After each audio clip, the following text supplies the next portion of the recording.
Welcome, Transformer fans. My name is Composite Enerjoe, and today I have sad news.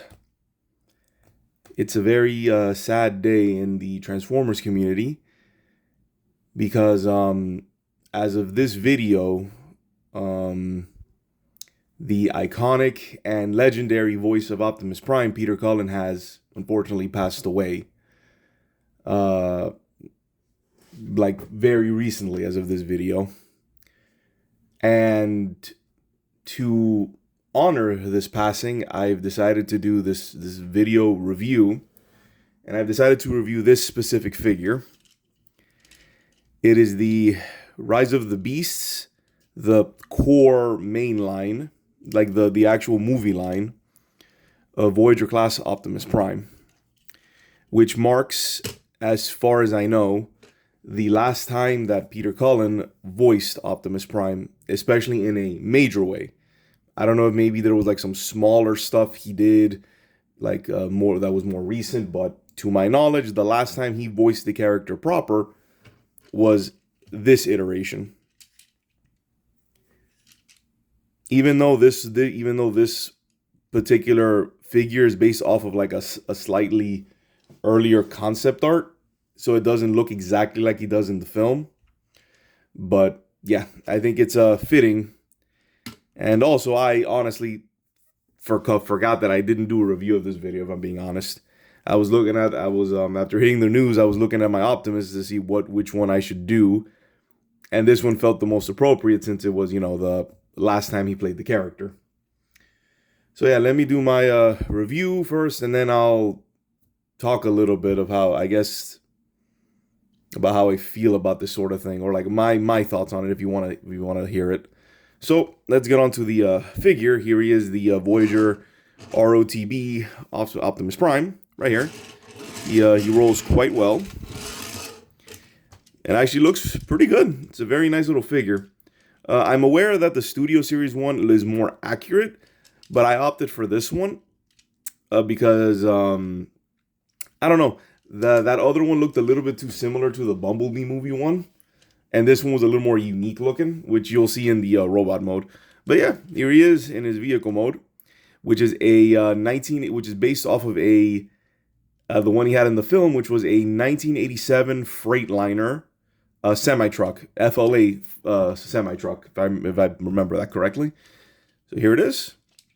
As you can see, you have his one accessory, his ion blaster, right there, which you can plug there on his hitch. And it looks pretty good. I'm going to set this up to the side. And yeah. So now I guess it's time for a transformation, which starts by taking these little gas tanks, folding them in, like so. And then take this piece, fold it up, come over here, separate, do a little bit of untabbings. See, lift up, fold in, and then you just start taking. Again, it's just a lot of untabbings. So untab that, and then retab. And now you just, there we go, separate, clip this like so. Separate, bring this in. You gotta fold that all the way in. Fold it all the way in. Now we got the lower half. And now for the top half, you bring out the arms like so. Oh, before that, you take these panels, separate them a little bit, then bring the arms forward. These are the shoulders, and then fold this back until you tab this into here. Same thing with this side. So then now frees up the arms, flip out the fist, full turn, flip out, twist. Oh wait. And then you rotate the entire top half. And now we're almost done. And to get the head, you then push this down, and just push it all the way in so that it will pop the head up. And then if you see, make sure you push it all the way as far as it could, fold this back. And there we have the Optimus Prime head sculpt. And there he is in his robot mode. And it looks pretty good. It is slightly different from the final version that we see, because again, this is based off of like an earlier concept art. So this one is a little different looking than the one that's in the film. Again, the Studio Series 1 is a lot more accurate, but I kind of prefer this one. It does have a lot more gray than the other one, so it was just a little weird, but I think that makes him stand out a little bit more, which is nice. He's an overall really great design. And to me, it's like he's close enough. Oh, and I forgot. And then you pop open the chest a little bit. Here. There we go. Yeah, you pop it open to get his pecs. His Optimus pecs. Forgot about that. And then that'll fully have the head all the way up. There we go. There we go. His head's all the way up. Oh, and be careful. If you pull these out too far, they will pop off. At least they do on mine. And yeah, here he is. Looks really good. It's a very solid Optimus Prime. And since I have him here, let's do articulations. The head is, hold on. Head swivels. The arms go all the way around, in and out. Swivel there. Nice bend at the elbow. And a ball joint here for some wrist action. The waist, technically he has a waist. He has a small waist swivel there, but then his entire chest can also swivel. But that's more for transformation, but you have that as a point. Legs can go out that far. These panels also move here. Forward, back. Very nice bend at the knee. Up and down, and a little side to side on his feetsies. So he can pose very well. He's very posable. And if you get the ion blaster here, which you can store on his back like so. If you get his ion blaster, put it in his hand. And then we got to do what everyone does with an Optimus and recreate the iconic 86 movie pose. Let's just see if I can recreate it really quick.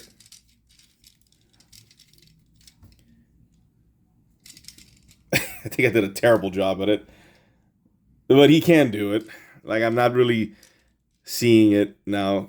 But, yeah. This guy can easily do it. I'm just not really remembering exactly how to pull it off. But he can do it. And I also have a bonus accessory, which is this little axe, which he does use in the film. Now, I think this was intended for the Studio Series 1. I hate bringing him up, but there was a lot more love put for that guy. But I found something interesting with this guy. So this axe accessory comes with the Studio Series Leader Class Optimus Primal. I don't have that figure, but I did find this thing, and I was able to figure out it was from that. So this axe comes from that figure, and it's meant to be used for Optimus, obviously. I think, again, the idea was for the Studio Series. But this guy has a peg here, and there's a small port here on the back where you can put this on here. So he can store the axe on this figure, which is nice, and he can obviously hold it. So if you happen to have like the very specific combination of that leader class, oh, and the shoulders go in and out like that, they can move, they can jiggle a little. So if you happen to have the proper combination of the Studio Series Optimus Primal that comes with this axe, this guy can utilize it, and it actually looks pretty good on him. In fact, I think this looks better on him because he can actually store it back here. Maybe the Studio Series one can do it too. I don't know. I didn't really look into it too far. But yeah, so now he has the axe, which he does use in the movie. So yeah, now on to size comparisons. Here we have good old Ratchet, Primal, and Cliff Jumper. There you go. So he's an okay sized Voyager. If anything, he's closer to maybe an older large deluxe, but neither here nor there. And now some bonus size comparisons with the Mini Prime, and Nemesis Prime. So Mini Optimus and Nemesis. I'll move Nemesis out of the way, and I'll keep Mini Prime here. So yeah, that's the Revenge of the Fallen movie line. So it would just be Revenge of the Fallen, Voyager, not Revenge of the Fallen, the Rise of the Beasts, Voyager class Optimus Prime. Overall, nice figure, solid figure. If you didn't get, he's I think a very good alternative to the Studio Series one. If for whatever reason you want to get that one. Again, me personally, is that it looked too similar to the Bumblebee Voyager, so I didn't see a point in getting that one outside of maybe the different truck mode. But it's like I'd rather get this one since it's, at least there's a lot more differences in it, in my opinion. From direct observation. So yeah, overall solid figure. You can't go wrong with him, and I didn't mention it, but the transformation is also pretty straightforward, which is nice. Always good to have the not too complicated transformations. It's not fun to sit there for like an hour, fiddling with the transformation. Also, when you do too much complexity in the transformation, it makes the figures a lot more fragile. That's what I've seen. So yeah, that's it. That's my review of the figure. Great figure, solid figure. If you hunt it down, again, if you have maybe the Studio Series, I don't see a reason to get this guy, but he's a nice alternative. So yeah, that's pretty much it for the figure. If that's what you wanted to see, you're good to go. You can peace out from this.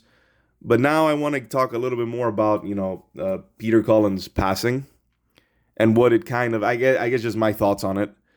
And, well, it's one heck of a week if, like, you know. But Peter Cullen was just not on, well, I don't think anybody expected him. He died at the age of 85, so he did a lot, which is great. He was not only the original Optimus Prime voice, but he was also the most prominent voice of Optimus for like the last 2 decades. Because I think for roughly 2 decades. And what's funny is that since I grew up in the 90s and the early 2000s. My Optimus wasn't him. That's kind of funny. For me, it was I grew up with Gary Chalk as Optimus Prime. As Optimus Primal with Beast Wars. That was my first Transformers, and my personal favorite. So my childhood consisted of Gary Chalk as Optimus Primal, and then into the Unicron trilogy as that version of Optimus Prime. It literally wasn't until the Transformers, the 2007 movie, where I first got introduced to Peter Cullen's interpretation. I then, afterwards, I loved that movie so much. It's my favorite movie of all time. I then went back and started looking into the G1 show. And even though I have my reservations with the G1 show, I know it's a weird hot take. I'm not the biggest G1 fan. I have complete respect for that show. I have massive respect for the voice actors who really brought those characters to life, especially Peter Cullen. Like, that is essentially his character. And I know he did a bunch of other characters, but like I feel that Optimus might have been the most special one to him. Especially if you like, and I know it's making its rounds now with his passing. If you look up like where he got the voice from, and it's just it's basically him emulating his brother. So at least that's how I see it. He's bringing his brother's voice into this character with the line that he was told, that it's, be strong enough to be gentle. And that just when I heard that just really resonated with me, and I'm like, wow. So not only is Optimus like, my favorite character, it's even more. The man behind the voice was a sweetheart from what I understand. The guy was great. He even got that I think he got a what is that Lifetime Achievement Award not too long ago, so that's fantastic. So it is sad that we will no longer be hearing any more of well, we'll still see Optimus. Like I don't think I have a thought on that, but it is sad that we won't hear him anymore. But I think he left a very long-lasting legacy with this character and with this, franchise. I don't see this franchise, ending anytime soon. There's many fans, both adult, both old and young, that are huge fans of this franchise. So it's a shame, like everything. But I'm viewing it as more of we keep going to like keep the memory strong instead of seeing it as I think most people do that, oh, it's a part of their childhood has disappeared. I don't see it. It's still it's still there. Whoop. It's there we go. Sorry about that. It's still there, but we just have to keep it in our memories and keep it going. And it might seem weird, and maybe some of you out there might seem weird. Oh, well, he just did a voice actor, and it was just, as he put it, it's just a truck or a hero truck. But it means something to most people. And this death kind of affected me a bit more than it should, and it's mainly because before he passed, myself and Enerjane, we also recently lost someone very close to us. More her than me, but so it's one of those like after that, then this happened, which then now affects me, and it's this like, oh, and then all the other folks that also went. Like again, it's one heck of a week, you know.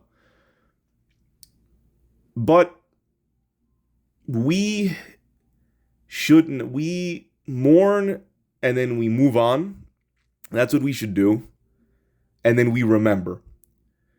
We keep them alive through their memories and the works that they've done. And Optimus Prime is honestly just an amazing character. Some might even say he's like the perfect hero. And it's just, he's up there. I can't really argue with that. Even someone like Superman has its own, like, which funny enough, I actually have one. I might as well just put them in here as I mentioned them. I have this 1940s Superman.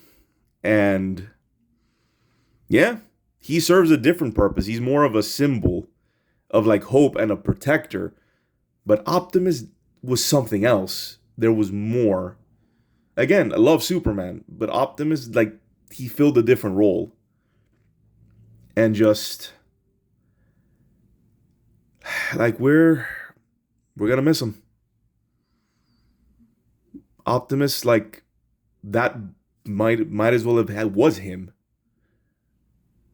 You hear his voice and just the speeches, like my goodness, I can't think of any other character, both alive and dead, who can honestly do those kinds of speeches.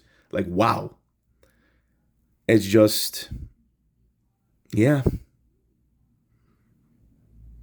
We'll be sad. It's sad that he's gone. Hopefully his family I think I read somewhere that his family said he died peacefully at home, so that's great that there was no suffering there. And yeah, we're gonna miss him. The whole community's gonna miss him. Because to most people, he is Optimus Prime, and I can't argue. And I guess a little, I don't know if this is a hot take or not. I kind of feel that I don't want to say retire Optimus Prime. I don't think we should do that. But maybe we should, I don't know. Like what do you do now moving forward? I think the best thing to do, and again, this might be a hot take or something. I think it's now time to sort of retire Optimus Prime. In the sense of, I think we should stop doing the G1 interpretation of him. Let that rest for the time being. Leave that alone. Because ever since the 2007 movie, all we've ever had has been G1 interpretations of Optimus Prime. We haven't had like that many experimental ones if you actually stop and think about it. It's all been more or less G1. And majority voiced by Peter Cullen, funny enough. So I think with his passing, I feel like it would be for the best to rest, to let the G1 version of Prime, let him let him retire, and maybe bring in, it's like if you're gonna have a replacement for him, I honestly can't think of anyone better than Gary Chalk. Like, if he's able to do it, maybe we can bring back the the Armada or the Cybertron versions of that Optimus. Bring in that Optimus to keep the spirit going. Because that's what Gary Chalk did. Because after the 80s, Peter Cullen didn't really do Optimus all that much. After G1, like to my knowledge, he stopped. And then when Beast Wars came around, you had Gary Chalk as Primal, and then later with R.I.D., I think it was still Gary Chalk, and then you had obviously the Unicron trilogy, and then the movie when Peter came back. Well, Mr. Cullen came back. So I don't know. I think that might be the best thing to do. Like if you're gonna replace him, if you're gonna keep going with another Optimus, which I think you should, you gotta have I think the character needs to keep going because he's that important. I don't say retire the character. I don't think that's a good idea. But I would say just this version, leave that one alone. Maybe do a different version.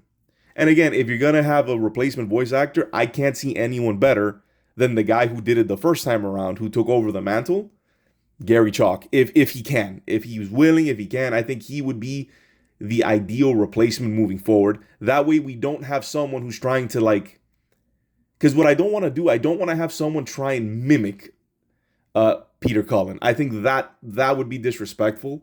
So we either get a brand new interpretation, or, like I said, I think bring in Gary, Mr. Chalk, to do that if he's able. But that's just me. So yeah, I think it's safe to say that on behalf of again, I don't speak for everybody, but I think it's safe to say that we're all gonna miss him. I know we still got, even though this version wasn't voiced by him, we still got Frank Welker. So we got him.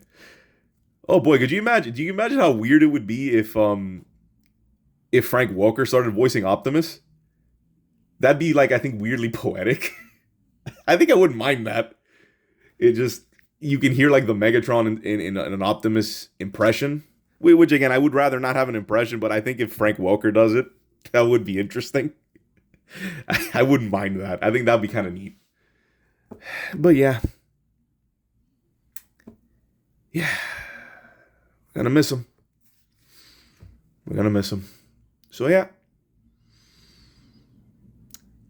Be strong enough to be gentle. And yeah, that's it. I got nothing. Rest in peace, Peter Cullen. Mr. Cullen. I don't know. I didn't know him at all to really call him by his first name, so it feels weird. So Mr. Cullen. Yeah. We're gonna miss you. And that's it. So yeah, this is Composite Enerjoe signing off. Peace out. Be safe. And remember, till all are one.